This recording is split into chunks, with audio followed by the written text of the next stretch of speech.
Sands of Time, I think, is probably the best segue that we have from electro, post disco, boogie into what will become New Jack Swing. That is my personal opinion. You could probably make the same argument for Control. And I mean, of course, they were produced by the same duo, so you could make that argument. But I feel like Sands of Time gave other groups and artists a template to sort of follow from.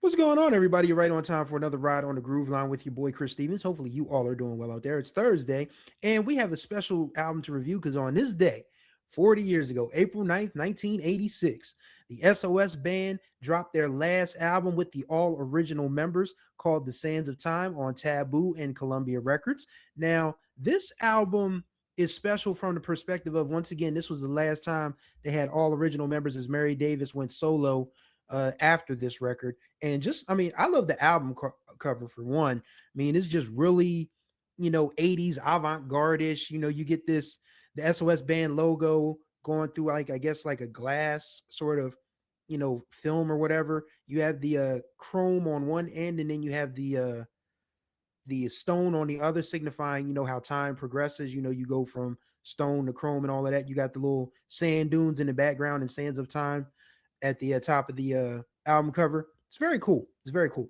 Now, this album is a Jimmy Jam and Terry Lewis masterclass, as most of these albums Jimmy Jam and Terry Lewis did are.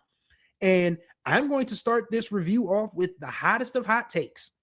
This is their best work from 1986. Everybody's going to say, Chris, they did Control. Fair enough. They did Human for the Human League. Fair enough. Sands of Time is Jimmy and Terry's best work from 1986, and I will fight on this hill. Like, wherever you want, however you want to do it, let's fight.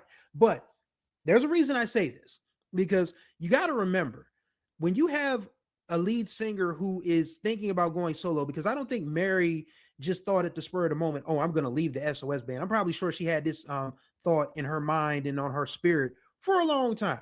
So the album starts off with Even When You Sleep. And if this had been Mary Davis's solo debut single, oh, it absolutely would have been, a chart topper. I firmly believe that. But they kept this on Sands of Time, and it's actually a really good way to start this album off, because it sets the temperature, it sets the tempo, it lets you know what your expectations should be. Like, this is a really mid-tempo, low-key, vibey type of album. There's not a lot of outstanding funkalicious moments on Sands of Time. This is low-key, laid back, cool, funky.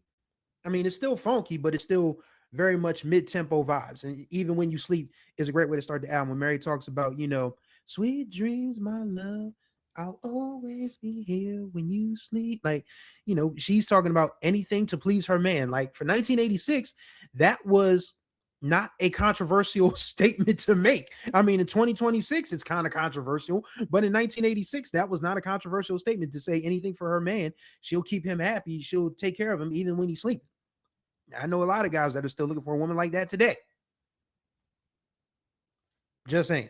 But yes, then it goes into the title track where Mary and Abdul Rauf have this very wonderful duet where Abdul starts off, hours pass, the weeks turn into months, and I sit alone, wondering when I'll see you. And then Mary comes in on the second verse. Time is loneliness when you're not around. Like, this is literally two lovers. I don't know if Mary and Abdul ever dated. I'm not going to put that on them, but they sang this like two people trying to figure their way through a relationship. And that's pretty much what the SOS band's, vibe was at that particular point in time. Mary, with the ominous signs of Mary going solo, hanging over their heads. So you get that. You get that with this song. You get some very great instrumentation, and the reprise at the end of the album. Like, man, what a way to close out an era. Like, if this is how we're going to say goodbye as the original SOS band, this is how we should do it, with this little 30-second, reprise of Sands of Time. You have you have these soaring strings in the background. You have, the acoustic guitar. You have Mary and Abdul singing that refrain. I won't change my mind. We are the sands of time. And for 30 seconds, you feel like you just been transported to another world. Like the Sands of Time reprise absolutely feels like two lovers looking out onto a hill or overlooking a cliff.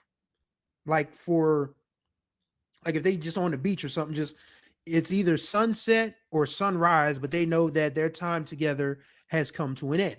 Whether that's long term, whether that's officially it, or they're going their separate ways for just a small period of time. But that Sands of Time reprise is just cinematic. It is a Jimmy Jam and Terry Lewis masterpiece, and it's 32 seconds long. That's just how good. That's how good their fastball was when they started out. Make no mistake about it. Then, of course, we have to talk about The Finest, which I think is, again, the best song they put out in 1986. Like, there's nothing that says 1986 R&B quite like After All That We've Been Through. Time won't change the way I feel about you. Like, you got Alexander O'Neal and Sherelle, who were already on the charts with Saturday. Again, something else from 1986, even though it was on a Sherelle's High Priority album from 1985, but it ended up being a number 2 single, R&B single in early 1986. Again, 86, Jimmy Jam and Terry Lewis could do no wrong that year. Nothing. No, everything they put out was a hit. You got Saturday Love at the top of the year. The Heat of Heat with Patty Austin, which was very underrated. We did a review on that song. You got Control by Janet. You got Human by the Human League. And now you have the Sands of Time by the S.O.S band. Like, they literally just took over 1986 in a way that few producer duos, songwriting duos did at that particular point in time. And The Finest is one of those great mid-tempo songs that you kind of forget about until you hear it. And then you just know, my friends say I'm lucky. Like that, that pre-chorus and, the little keyboards in the back. Like, they just knew how to put records together, man. Jimmy and Terry had just been studying for this moment their entire lives. Once again, Prince did them a huge favor when he fired them when they got caught in that Atlanta snowstorm when they were doing stuff for the S.O.S bands on the Rise album. So Prince actually did them a huge favor. And I know they probably talked about that a lot over the years. But yeah, Prince did them a favor. Yeah, you got that song. And I don't think there's anything else on the record that really, stands out. I mean, No Lies was the last single, and that's the, fastest song on the record. Ask me a question, I'll tell you no. Like it literally is just there to be there. I mean, I wouldn't put that even in the top 20 of S.O.S band, dance songs. I wouldn't. And Chris, you're probably like, Chris, they probably never put 20 songs out together. They put out 5 albums together with the original lineup. So I won't say top 20. But No Lies, I mean, you can't put it above High Hopes. You can't put it above Just Be Good to Me. Hell no, you can't put it above. You can't put it above Take Your Time, Do It Right. Can't put it above. Shoot, you can't put it above Just the Way You Like It. I mean, No Lies. I mean, it's a song. It's another one of those songs that Mary probably should have used for her solo album, if we're being completely honest. But it's just one of those things where, you have to fill out an album with stuff. And honestly, I think Do You Still Want To is a nice song because it's a woman, being humble about her, stringing this dude along. And she's like, yo, I can't stop thinking about you. I'm sorry I led you on. Do you still want to do this? And most men are going to say yes. Because our discipline is not as strong as it should be. It isn't. And that was no different back then, 40 years ago. Like, you think that, women are allowed to change their minds. Sure. People change their minds in lives all the time. But if a woman is playing you along and then all of a sudden she's just like, oh, wow, my feelings have changed. You got to look at that with a little bit of a side eye. If it's just the way, it's just like, okay, so what has changed? I'm still the same person that you turned down before. What's the difference? But, oh my God, forgot to talk about Borrowed Love. This is where the Chris Stevens S.O.S band trilogy theory comes into play. Ready? Follow me. So, Just Be Good to Me, 1983. The song that gave the 808, the Roland TR 808, the boost it needed to be the drum machine du jour for black music. So Mary starts that song on Friends. Tell me I am crazy, that I'm wasting time with you. You'll never be mine. And, talks about, just be good to me. I don't care about your other girls. Just be good to me. That's part one in the trilogy. Number two in the trilogy, the title track from Just the Way You Like It.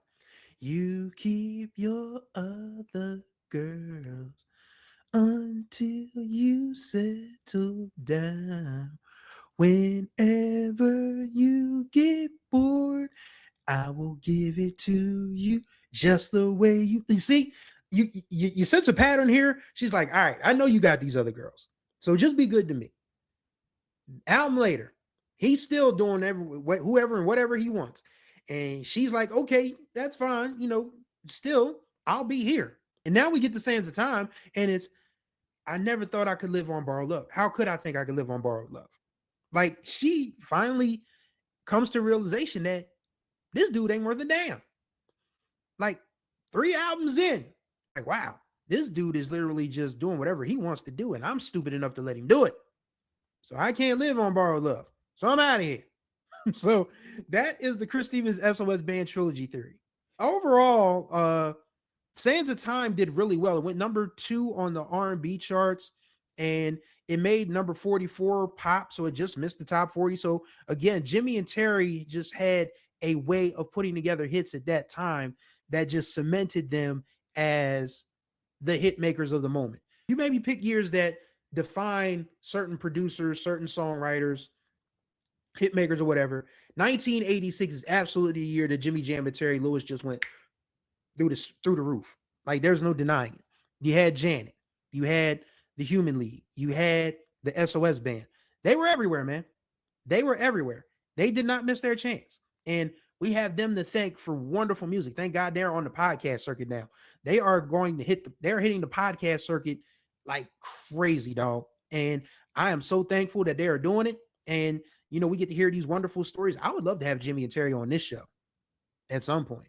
I don't know if I'll ever be big enough to do it, but I would love for that to happen. But let's talk about some of these reviews before we get out of here. I did want to talk about what some critics were saying about the S.O.S. band in 1986.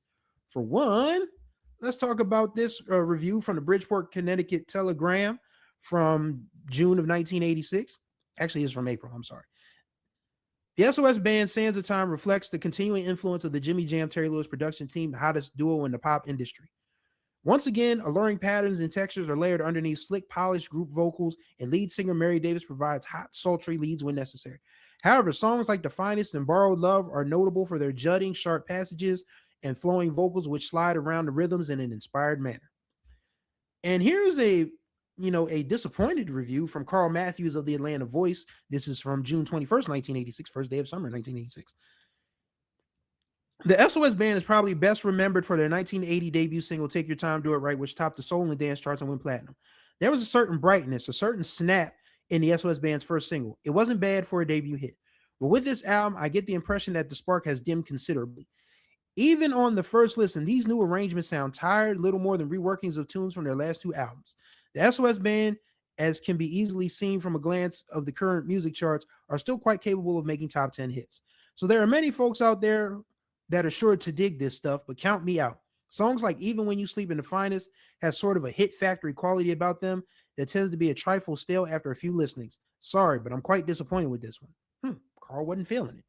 But that's the beauty of music, and that's the beauty of, art. You can digest it at your whim. Next up is the Tampa Bay Times. I forgot the guy's name. Let me see. It's Eric Snyder of the Tampa Bay Times. Okay.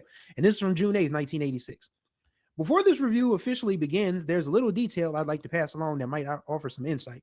The part of the album and credits in which the artists and the producers get to offer thanks to acknowledge God and mom and dad and endorse some musical instruments, grease a couple corporate honchos. Well, the producers of this album, 2 young talents named Jimmy Jam and Terry Lewis, chose, among others, to thank their bank, First Bank Minneapolis. That's right. Probably a first in liner note history and symbolic of where these 2 lads are coming from. Okay, let's start. Blatant commercialism aside, this is a real good record. And most of the credit goes to former Time members Jam and Lewis, one of the hottest production teams in Black pop. They have taken Atlanta-based S.O.S. and crafted for them a new and unusual sound that separates the group from so many faceless funksters. And they have accomplished this by doing the near unthinkable, by using almost exclusively medium tempo beats. See, I told you. No big deal. Think about it. Black popular music has always been first and foremost dance music, hard hitting, fast funk tracks complemented by a few ballads. That's the current formula. But S.O.S. and Jam Lewis have defied the obvious with the sands of time. In wow, sorry, I didn't mean to do that. In much the same fashion they did as 1984 is just the way you like it. They've done it with superlative hooks, creamy ensemble vocals, and high gloss with well balanced arrangements. This is one album where the sameness of the songs is actually appealing. The mid-tempo grooves provide essential flowing quality. The melodies, written mostly by Jam and Lewis, are so good that they don't tend to beef when they become less than distinctive. It's like one long, really good tune. To be completely accurate, there is one fast number, no lies, but it's still smooth, miles away from terse street style funk. It's refreshing to see modern R&B succeed as primarily listening music, although Sands of Time is certainly rhythmic enough to dance to. And that's from Eric Snyder of the Tampa Bay Times from June 8th, 1986. So music critics actually, for the most part, love Sands of Time. Felt like another hit, even though I don't agree with the whole hit factory perspective of that one review. I get what Carl Matthews was trying to say at that time. Like, yeah, Jimmy and Terry have a formula. Everybody has a formula. Like, you know what a Kenny Gamble and Leon Huff song sounds like from the strings and the drums, or Earl Young drum groove, as Earl Young himself likes to say. You know a Leon Silver's tune from the funky bass. You know Kashif records from the glistening synths and the regular drums. I mean, everybody had a formula back then. Larry Smith, when he was doing production for Houdini and Run DMC, excuse me, you could tell that his bass and his rock and roll chops were, used on those with bass and guitars, live bass and live guitars. So everybody has a formula, man. And there's nothing wrong with having a formula. And Jimmy and Terry's formula was undeniable, absolutely undeniable. So Sands of Time, I think, is probably the best segue that we have from electro, post-disco, boogie into what will become New Jack Swing. That is my personal opinion. You could probably make the same argument for Control. And I mean, of course, they were produced by the same duo, so you could make that argument. But I feel like Sands of Time gave other groups and artists a template to sort of follow from. Like, everything doesn't have to be 120, 130 BPMs. You can still get people moving at about 100, 110. And you can still have these wonderful low flow, relaxed vibes and still make good music with those vibes. And that's what the Sands of Time is. It's basically a good time from start to finish. Like, even the songs that don't really stick out, like I mentioned, No Lies and, Do You Still Want To, and even Two Time Lover, and Nothing But the Best. I mean, they're not bad songs. I mean, but they're not the highlights. The Finest is the highlight. Borrowed Love, a highlight. Sands of Time, highlight. Shoot. Even When You Sleep, a highlight. Everything about this album, the 5 songs that I mentioned are the standouts, but the other 3 and the reprise of Sands of Time are not bad either. And that's what you want. You want an album that hits more than it misses. And I honestly don't think Sands of Time has a miss on it. It's a no skips. It's a 10 of 10. It's a 5 mics, whatever you want to call it. 5 stars, whatever. But yes, what are your feelings about the Sands of Time? Let me know what you think in the comments. We'd love to hear from y'all. That's going to do it for this ride on the Groove Line. Greatly appreciate y'all as always. Contact information will be in the description below. Don't forget to subscribe and tap that notification bell so be notified of all the new videos that drop on this channel. And don't forget to like and comment on the videos because, as you know by now, your boy talks back in the comments. So thank you guys for riding with me on the Groove Line. And until the next time we ride, may you find the groove or may the groove find you.